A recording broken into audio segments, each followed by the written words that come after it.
এখানে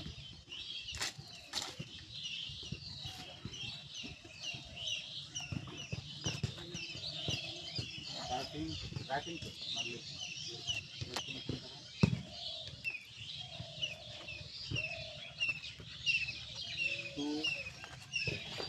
টু দ্বারা শুভবাদে টু দ্বারা থ্রি লেফট থ্রি আচ্ছা রাইট সর এখানে টু এখানে ওয়ান কাছে দেবো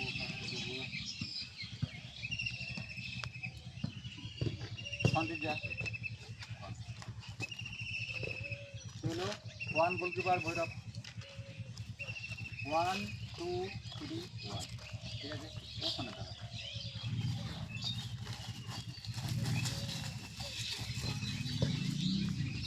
প্রত্যেকটা 3 2 1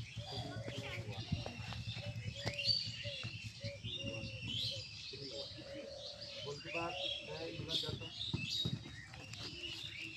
3 কবি midfielder left back right back 2 সাগর আসবে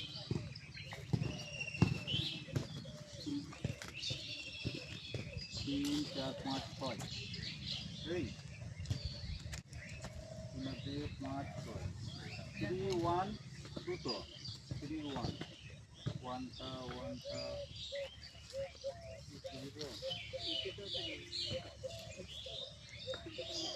একজনকে ঢুকাতে হবে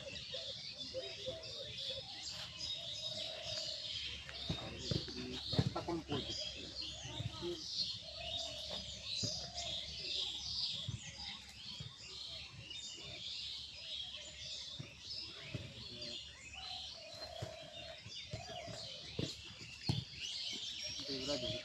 ওই জয়টাকে গন্ডগোল করা জয় না না না না এ ভটু তাহলে কুইক এটা হেল্প করবে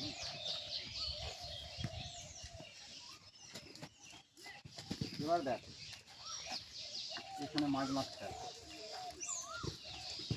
2 3 1 কোনটা রে কোন তিনটা চলে ওই তোরা সাইড দিয়ে 2 3 1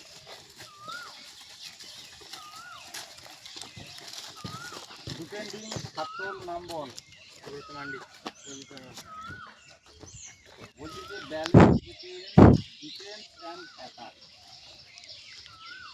দুটো ডিফেন্ডার ঠিক আছে তাদের ব্যালেন্স থাকতে হবে 1 নম্বর এটা পুরোটা দেয়নি ওরা লিখে দেয়নি তো আমার রিসার্চ করা আমার মেন্টালিটি আবার তোদেরকে ভালো করে বোঝাচ্ছি ডিপেন্ডিং বলছি যে balance between defence and attack তোদের মধ্যে যারা দুটো ডিফেন্সিভ ব্যালেন্স থাকতে হবে পুরো ডিফেন্সিভ প্রতিরক্ষা তার মানে ধরে রাখার ব্যালেন্স রাখতে হবে এবং অ্যাটাক ক্লিয়ার করতে হবে কী বললাম বুঝতে পারলি দুটো ডিফেন্ডিং যারা আছিস তারা বেশি হোল্ড করে কটা আছিস দুটো তোদের পেছনে কে আছে একটা আছে তাহলে তোদেরকে বিট করলে গোলকিপার গোল খেয়ে যাবে কিছু করতে পারবে অতএব দুটো ডিফেন্ডিং তাদেরকে প্রতিরক্ষা করতে হবে ব্যালেন্স অনুযায়ী ঠিক আছে যখনই আমার ওভার কনফিডেন্সটা বেড়ে যাচ্ছে কন্ট্রোল করতে পারছি না সেক্ষেত্রে অ্যাটাকে ছুড়ে দেবো বল দিয়ে দেবো বল তাহলে আমি ক্লিয়ার হয়ে যাচ্ছি তাহলে আমি যদি চাপ রাখি তাহলে অটোমেটিক আমার গোলকিপার গোল হবে ক্লিয়ার মাথা ঠান্ডা করে 1 নম্বর হচ্ছে মাথা ঠান্ডা করে খেলবো ব্যালেন্স রাখবো ব্যালেন্স বলতে কেমন রাখবো ব্যালেন্স হচ্ছে যে আমার টিমটাকে আমি কন্ট্রোল করব আমি চাপ নিলে আমার টিমটা হেরে যাবে মাথায় রাখতে হবে আমি চাপ নিলে আমার টিমটা হেরে যাবে তাহলে সেভাবে ব্যালেন্স রেখে প্রতিরক্ষা করতে হবে যখনই দেখা গেল আমি কনফিউজ হয়ে যাচ্ছি সেক্ষেত্রে আমি কী করব যখনই আমি কনফিউজ কথাটির অর্থ হচ্ছে আমি আহ, আহ, ঘাবড়ে যাচ্ছি, সেক্ষেত্রে কী করবো? বল, অ্যাটাকে দিয়ে দেবো। আমি চেষ্টা করবো মাঠের মধ্যে উপরে বল দেওয়া, সবসময় পার করবো না, গ্রাউন্ডে বাইরে করবো না। ক্লিয়ার? বুঝতে পারলি? মিডফিল্ডার যে for technique step and support player. এখানে বলছে যে কটা, একটা মিডফিল্ডার হচ্ছে, দুটো উইং হাফ আছে, একটা স্ট্রাইকার। তার মানে একটা মিডফিল্ডারকে পুরো স্ট্রং থাকতে হবে, যে দুটো তোর উইন হাফ যে আছে না, লেফট সাইড হোক রাইট সাইড হোক, একটা যদি উইন হাফ হয় তাহলে একটা স্ট্রাইকার পজিশনে চলে যেতে হবে। তোকে সাপোর্টিং থাকতে হবে, যে গোল করাবি, গোল করব, প্লাস গোল রক্ষা করব, গোল রক্ষা করব, গোল করাবো এবং গোল করব। স্ট্রাইকার ওখানেই দাঁড়িয়ে থাকবি। কে তোদের তুমি স্ট্রাইকার বললাম? সন্দীপ। ওখানেই বল থাকবে, তুই ওখান থেকে নিচে নামবি না। সাপ্লাই লাইন দেখ, এখানে তিনজন আছে, একজনা মিডফিল্ডার বল নেবে, দুটো উইং হাফ চলে যাবে, আর তুই তো দাঁড়িয়ে থাকবি। Can struggle if midfielder does not attack the back. বলছে যে মিডফিল্ডার বলছে যে আমি নিচের দিকে অ্যাটাক করব না, নিচের দিকে অ্যাটাকের বল দেবো না, নিচের দিকে বেশি বল পাস করব না, সব বল আমি, দুটো উইং আপ আছে আর একটা স্ট্রাইকার আছে, সাপোর্টিং আসতে হবে দুটো ইয়েকে, কী বলে, উইং হাফকে মিডফিল্ডারের জন্য। মিডফিল্ডার আর দুটো সাপোর্টিং উইং হাফগুলো সাপোর্টে আসতে হবে স্টপারে। কেন নিচে যেতে বলছি?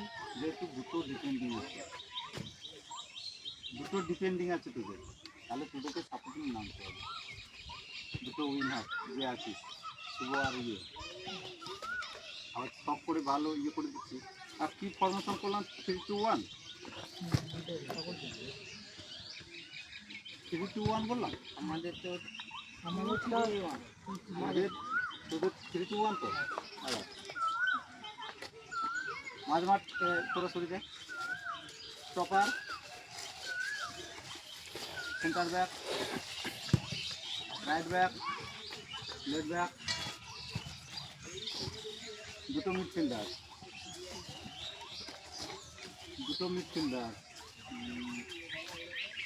তোরা দিবি না, না না তোরা দিবি না, স্ট্রাইকার।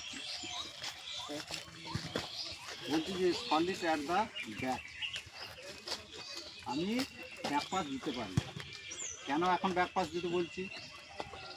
তিনটে স্টপার আছে, কিন্তু যেটাই দেবো আমি সলিড দেবো পাস, কেন ভুল পাস করবো না, যেন কাউন্টার অ্যাটাক যেন না করতে পারে। ইজি অফ অর্গানাইজ, মিডফিল্ডারকে অর্গানাইজ করতে হবে, বটে বুঝবে। যাই হোক, একে হেল্প করবি সাপোর্ট। আচ্ছা, less patient in the attack, একটা করেই যেতে হবে তোকে, গোল করার চেষ্টা করবে, তোকে নিচে নামতে হবে না। এ স্ট্যান্ড দাঁড়িয়ে থাকবে, এ ওভারল্যাপ করবে, এ স্ট্যান্ড মাঝমাঠি যেরকম স্টপার খেলিস তেমনি বল ধরবো, সাগরকে দেবো, নয় ওকে দেবো, নাহলে নয় তুলে দেবো। ওকে, এবার দেখ তোদের ফরমেশনটা বলতো। 2-3-1 2-3-1।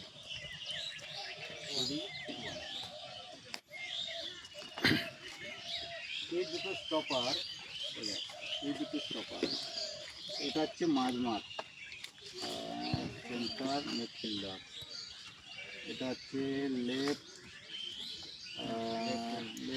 Wing half, right wing half, এটা হচ্ছে টাইগার, সেন্টার বলতে ঠিক আছে। এবার দেখ, এই যদি বল পায়, অপশন আছে একে দেয়া, একে দেয়া। এই যদি বল পায়, অপশন আছে একে দেয়া। যাদের 2-3-1 বলছি, এঁকে দেওয়া হলো। এবার এই দুটো প্লেয়ার কনফিউজ হয়ে যাচ্ছে, কি করবো রে, বলটা আসছে কি করবো রে। তাহলে অপশন এ, সেটা তখন কি বললাম, যদি ঘাবড়ে যায়, কনফিউজ যদি হয়ে যায়, তাহলে আমার উপরে প্লেয়ার কে আছে, স্ট্রাইকার, তাকে ফেলে দেবে। ক্লিয়ার? এবার মাঝমাঠ যদি বল পায়, মাঝমাঠ অঙ্কিত আছে, একে দিবি, একে দিবি, একে দিবি, একটা striker, left wing half, right wing half. Clear? Right wing half যদি বল পায়, tiger option, left wing option, centre midfielder option. Centre মিডফিল্ডারকে বলেছি ডিফেন্সিভ খেলতে হবে, প্লাস রাইট উইংকে বল দিতে হবে, লেফট উইংকে বল দিতে হবে, টাইগারকে বল দিতে হবে, প্লাস তোকে গোল করতে হবে। সেটা তুই অর্গানাইজ করবি পুরো খেলাটা। টাইগার অপশন একটাই, গোল করা। ক্লিয়ার? বুঝতে পারলাম? ভালো করে বল। সন্দীপ যদি না গোল করতে পারে, এদিক থেকে রাইট উইং থেকে বল যদি না আসে, রাইট উইং থেকে বল নিয়ে আনছে, তোদের রাইট উইংকে, শান্তনু, এ বল নিয়ে আনছে, এ যদি গোল না করতে পারে, এ গোল করবে। এ যদি না, সেন্টার মিডফিল্ডার গোল করবে। সেন্টার মিডফিল্ডার যদি গোল না করতে পারে, এদিকে লেফট উইং আছে, সেম এদিকে লেফট উইং বল নিয়ে আনছে, এ যদি না গোল করতে পারে একে দেবে, এ যদি না গোল করতে পারে একে দেবে। তাহলে একটা লেফট উইং বল নিয়ে আনছে, তার গোল করার জন্য কটা প্লেয়ার থাকছে? তিনটে প্লেয়ার থাকছে। তাহলে অপশন আমাদের তিনটে আছে, তিনটে প্লেয়ারের অপশন। যে কোনো একটা পজিশনের প্লেয়ার ফাঁকা থাকবে, সে তাকে বল দেবো, বল প্লেয়ার খেলবে। ক্লিয়ার? তারপর কি বললাম, 3 2 1, centre back, left back, left full back, right full back. এটা হচ্ছে একটাকে